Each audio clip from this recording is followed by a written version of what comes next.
Pour faire une escapade, il faut que ça rentre dans le budget et dans l'agenda, mais pas seulement. Il faut aussi que votre valise cabine rentre tout court et en la matière, les compagnies aériennes ont chacune leurs exigences. Résultat, vous êtes face à un problème de taille et de poids. Vous voyez le tableau? Alors dans le doute, on a décidé de vous en faire un de tableau, histoire de vous éviter la mauvaise surprise de devoir enregistrer votre bagage hors gabarit et de payer plus que prévu pour son transport en soute. On commence par les 3 compagnies qui sont les plus larges d'esprit sur les 11 que nous avons comparées. EasyJet, Iberia, British Airways acceptent en cabine une valise de 56 cm de hauteur, 45 de large et 25 cm de profondeur. 2 n'ont pas de limite de poids. British Airways vous accorde 23 kg. Chez EasyJet, la générosité a des limites. Attention avec le tarif de base, sac d'ordinateur ou à main sont comptés comme deuxième bagage cabine et donc pas admis à bord. Deuxième groupe, avec 4 compagnies qui acceptent la dimension de 55 cm sur 40 avec une profondeur de 23 cm. Des compagnies d'accord sur les dimensions, mais pas sur le poids total du bagage. Le bagage cabine diminue chez Air France, KLM et Alitalia. Il faudra caser vos petites affaires dans une valise de 55 de long sur 35 de large avec une profondeur de 25 cm. Pour la palme du Rikiki, on termine avec la TAP, la compagnie portugaise qui autorise, elle, en cabine, une valise aux dimensions de 55 sur 40 avec une profondeur de 20 cm. Attention pour le poids, 8 kg et pas plus. Simplifier la vie des voyageurs, IATA, l'Association internationale du transport aérien, a bien tenté de le faire. En 2015, elle a proposé une taille standard de valise cabine, 55 sur 35 sur 20. Une recommandation et pas une norme. Les compagnies n'ont pas suivi. Le format IATA était inférieur aux dimensions admises par la plupart des compagnies. Point commun, en tout cas, de toutes ces valises. Elles voyageront gratuitement avec vous. Une générosité bien calculée. Les bagages qui nous coûtent le plus cher, évidemment, c'est les bagages en soute, parce qu'il y a un frais de gestion du bagage tout au long du voyage. Et puis aussi, c'est des bagages qui sont plus lourds d'habitude. Et finalement, le poids, c'est du kérosène, c'est de la consommation en kérosène. Le bagage à main, le passager l'utilise lui-même et l'amène lui-même à l'avion et repart avec. Donc les coûts sont plutôt du côté du bagage en soute. Et là, vous pensez que tout roule. Pas si simple. Si vous achetez un siège à une compagnie qui fait partie d'une alliance, alors que le vol est opéré par une autre, eh bien, vous n'êtes pas sorti de votre problème de taille. Si vous volez en partage de code, que c'est Suisse qui émet le billet, mais que c'est Lufthansa qui opère le vol, c'est les règles de Lufthansa qui s'appliquent. C'est toujours les règles de la compagnie qui opère le vol qui s'appliquent. Le consommateur, comment il s'y retrouve? Alors, tout est en principe marqué sur les billets. C'est marqué Swiss Flight Number, opéré par. Et après, on peut aller vérifier là, sur le site internet de la compagnie opératrice, quelles sont les conditions de bagage. Sur la plupart maintenant des billets électroniques que vous pouvez télécharger à la maison, les tailles de bagages sont aussi mentionnées. Voilà. Alors maintenant, vous avez tout vérifié. Pourtant, on peut vous demander au moment de l'embarquement de vous séparer de votre bagage cabine. Vous pouvez refuser, mais là, c'est vous qui risquez de ne pas prendre l'avion. Avec les bagages à main, surtout dans des vols qui sont très complets, alors là, des fois, il n'y a pas la place pour mettre tous les bagages à main. Et ça, c'est des contraintes supplémentaires pour le personnel au sol, à la porte d'embarquement ou même nos équipages à bord. Et là, on est obligé des fois de mettre quelques bagages à main en soute. On le fait de façon très pragmatique. Alors déjà, on avertit nos clients à l'avance dans nos conditions. Et à ce moment-là, quand le bagage à main correspond aux limites autorisées, on le met gratuitement en soute. C'est vraiment une question de taux de remplissage. Le bagage qui part en soute depuis le tarmac, est-ce qu'il est enregistré au même titre qu'un bagage en soute enregistré au desk?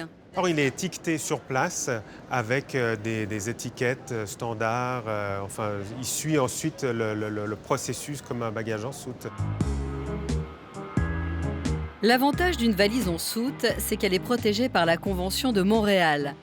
Convention ratifiée par la Suisse et l'Union européenne qui prévoit des indemnisations en cas de dommages ou pire de perte du bagage. Ce n'est pas le cas pour sa version cabine. Si vos valises ou sacs de voyage sont transportés gratuitement en cabine, du moins pour l'instant, en revanche, cette masse de bagages a un coût, pas seulement pour les compagnies, pour les aéroports aussi. Les contrôles vont continuer à se renforcer et ça, ce n'est pas gratuit. Reste à savoir qui paye.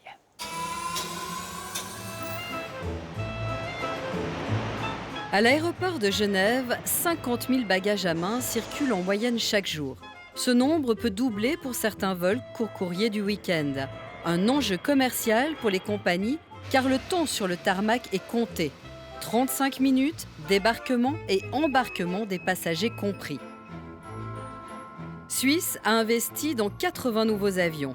Des bombardiers au coffre voyage plus fonctionnel, histoire d'optimiser ce temps.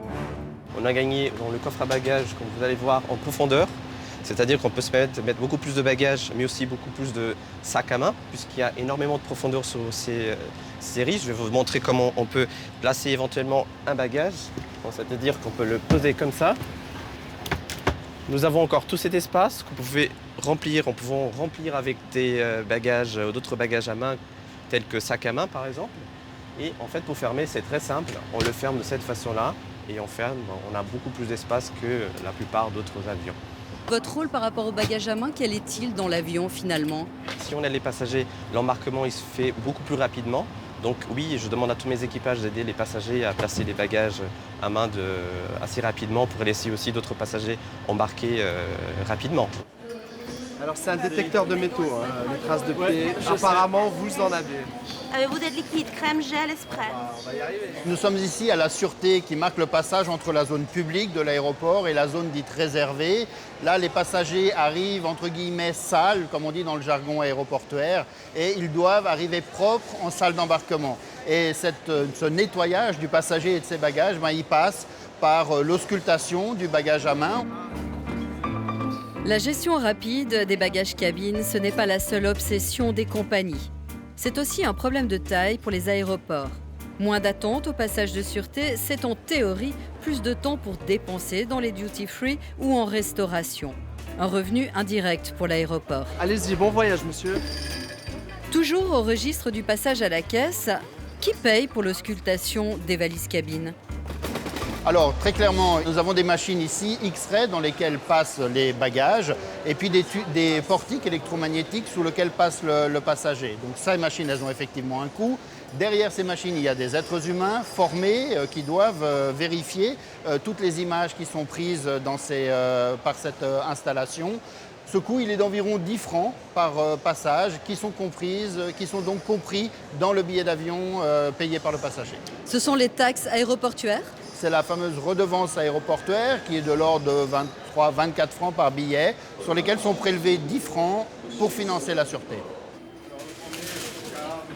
Dès 2020, le coût du traitement du bagage à main devrait augmenter. L'aéroport devra se doter d'une nouvelle technologie qui permettra de lire en 3 dimensions le contenu de vos bagages. Lorsque vous passez le contrôle de sûreté, on vous demande notamment de sortir votre ordinateur ou vos appareils électroniques de la valise. Pourquoi? Parce qu'aujourd'hui, on fait une image qui fait une radiographie de votre natel, par exemple. Imaginez qu'avec la technologie en 3 dimensions, on va pouvoir faire tourner cette image et voir si une masse organique qui pourrait être un explosif est connectée à cette masse métallique qui pourrait être un détonateur, et ça nous permettra de savoir si on a affaire à un colis suspect ou si au contraire le bagage ne représente aucun danger. Bon, nous avons mis ce qu'il faut dans notre valise, sa taille est adéquate et elle porte haut les couleurs d'ABE. Elle est en dur, réputée plus solide que les valises souples en tissu. Aucun doute, on a fait le bon choix.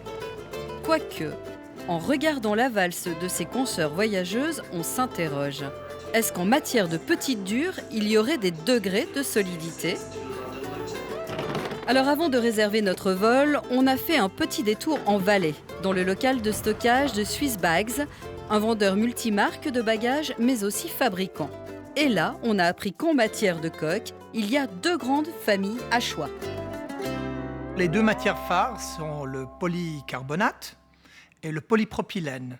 Là, par exemple, on a un exemple d'une valise en polycarbonate. Elle est brillante. C'est le type de matière qui va être utilisé par la plupart des fabricants de bagages rigides. Et de ce côté-là, on voit une valise qui est en polypropylène, mais qui n'a pas forcément un aspect brillant.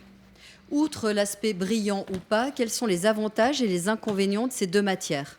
Une valise en polycarbonate, elle peut, dans un cas d'un choc extrême, se casser, alors que si on prend une valise qui est en polypropylène, il est peu probable qu'elle puisse se casser, malgré le fait que c'est une valise rigide. À ABE, on ne croit que ce qu'on voit. Alors, on a voulu une preuve.